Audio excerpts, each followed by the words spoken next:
Hey everyone, it's Alexi Uzas here from Exile Accelerator. In this video, I'm going to give you some tips on how to self-finance your film.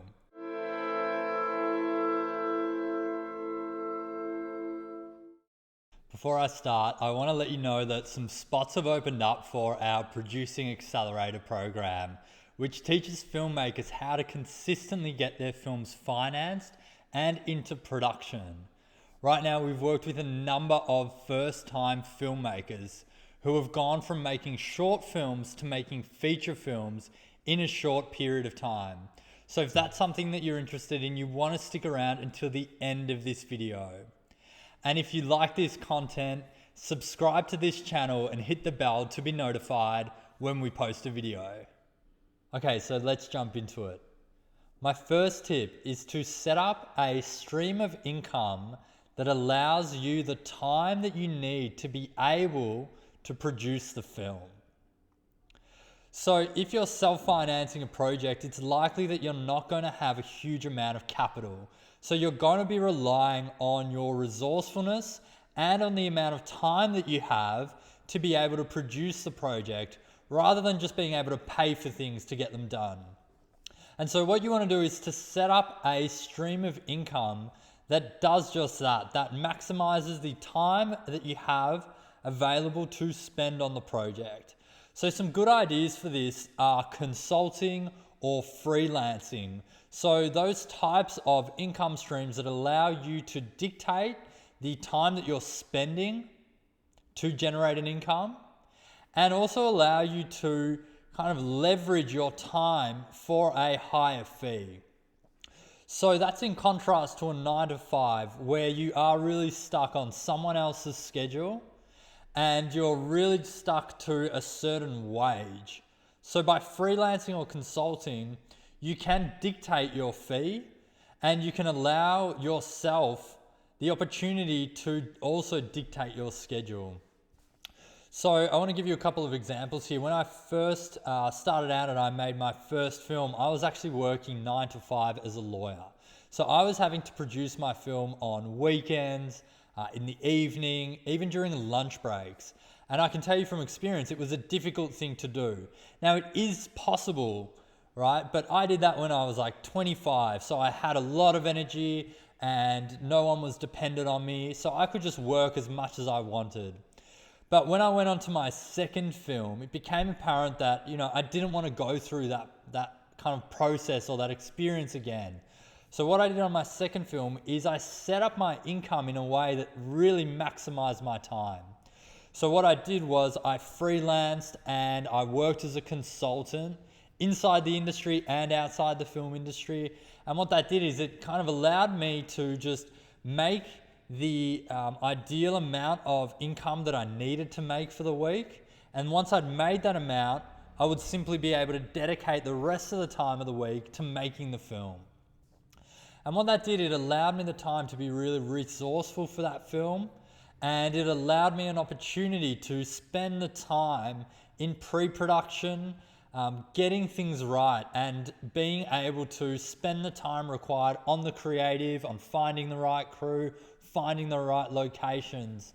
And so if you're starting out and you can create that ideal income stream, then I highly suggest that you do that and you think about, well, okay, what is the amount that I need to make per week? Setting up an income stream that hits that target and then allows you to spend the rest of the time on producing the film. Okay, so tip number 2 is to find at least 2 other people who are prepared to invest the same amount of time, money, and energy into the project as you are. So actually, I learned this from a filmmaker that I worked with who told me that he had read somewhere that really you need 3 people who are really committed to a project to bring it to life. So whether that's a director, producer, and writer, or a director, producer, and actor, or a producer, DP, and director, or any combination of those things, but really you need at least 3 people that are prepared to go to any length required to make the project happen. And after the filmmaker told me this, I kind of looked back on the 2 films that I had already made, the 2 feature films up until that point, and realized that it was true. So on the first film, it was really myself and the 2 co-directors, and we financed the project equally. So we each put up the same amount of money for the project, and we put in the same time and energy required to make the film.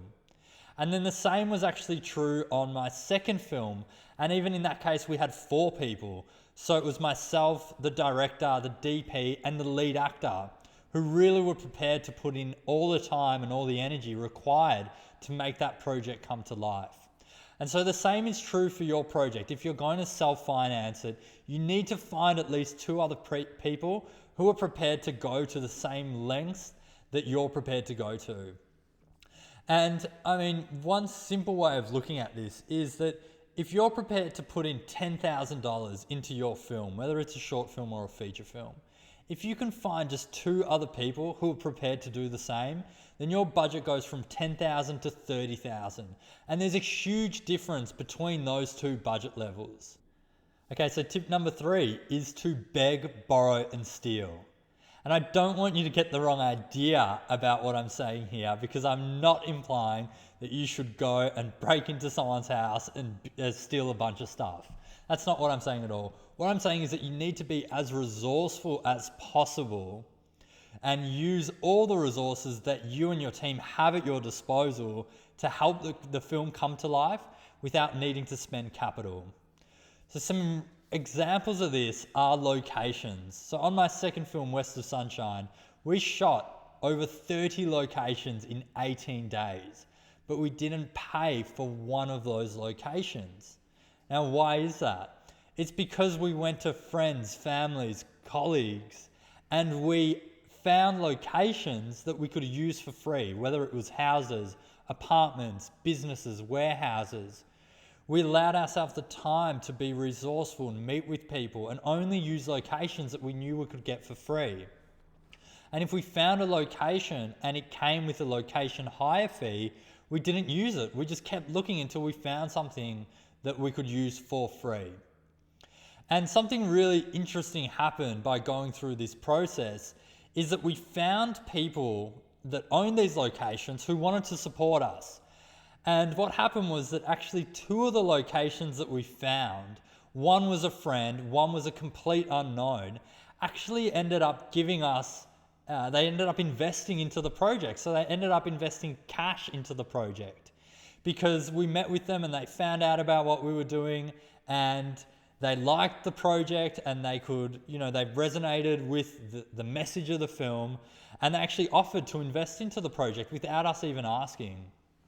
So just by going out there and meeting people and trying to find the right people who are who engage with what you're doing and want to support what you're doing, you can actually walk away not just with a location for free, but actually people supporting you financially. And so it was a really great lesson for me to learn that it is about finding the right people at every step of the project, not just the people that you're going to work with, but the locations that you're using, the investors that you're bringing in. Everyone that's coming into the project needs to support the vision and needs to be behind it. And so begging, borrowing, and stealing is something that you just got to get comfortable with. Now, an example of being resourceful, another one is, the streets that you're shooting on. So we had a shot in the film where we needed to rig the car. So we needed to put a rig on the exterior of the car, and it was going to take up a decent amount of the exterior of the vehicle. And so that would mean that we would have to get location traffic, like traffic control, to block off a street. But we knew that that was going to cost money. So instead of doing that, we actually rang up the roads body in our state, and we asked them to find us a road where the lane was actually wide enough to fit that exterior. And so what that did is it allowed us to avoid having to get traffic control, and we just found the road, or through their advice, they gave us details of a road that was wide enough. So again, we were just really resourceful at every step. If anything was going to cost us money, we had to ask, well, do we need this item? And is there a way for us to get it either at a cheaper cost or for free? So that's what I recommend when I'm saying beg, borrow, and steal. I'm not saying that you have to go and steal things. I'm saying that you have to be resourceful about the items of your budget and really examine whether there are any better ways to bring those items into the project. And you should be engaging with every member of your team and seeing if they can help you with those items, because you never know when someone in your team is going to know someone else that can help you. My fourth and final tip is to hold an event that you can monetize and then use the profit from that event to finance the film. Now this one's a little bit more out of the box, so I want you to bear with me.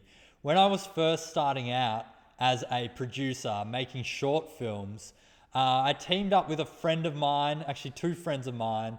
One wanted to direct his first short film, and the other was a cinematographer who'd already made a bunch of short films and was producing work at a really high quality.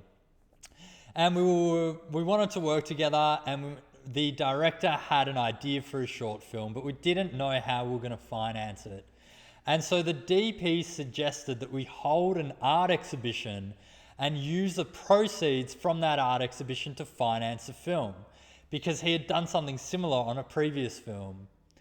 And so we thought that was a great idea, and it was a way that we could use our skills in an area that was outside of film to monetize and use the profits from that project to then finance the film. And so what we did is the DP, he sold photography at the exhibition. The director quickly transitioned into painting and started painting and actually sold those paintings at the exhibition.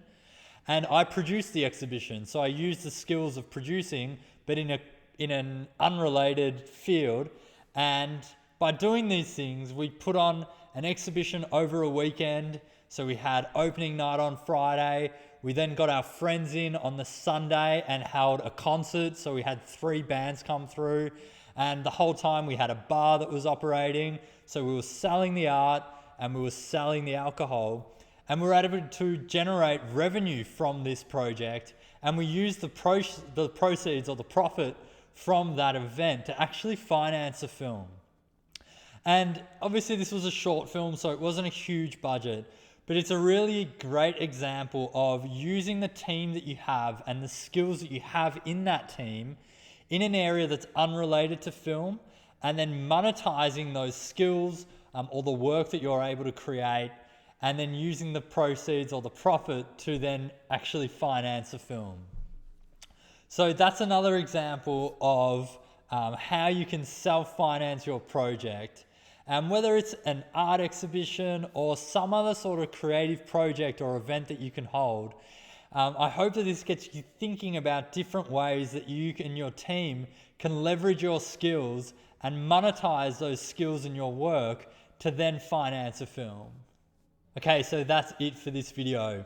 If you liked the video, hit the like button, subscribe now. Also hit us up in the comments and let us know if you have any other tips of how to best self-finance your films, or even any stories that you have about films that you self-finance yourself. Also, if you want to set up a time to learn more about the Producing Accelerator program, head to the description and hit the link to set up a time to speak with either me or a member of my team, and we'll be going through where you're at with your film, where you want to get to, and if the Accelerator program is the right fit for you. And as always, check out these videos next on how to up your filmmaking game.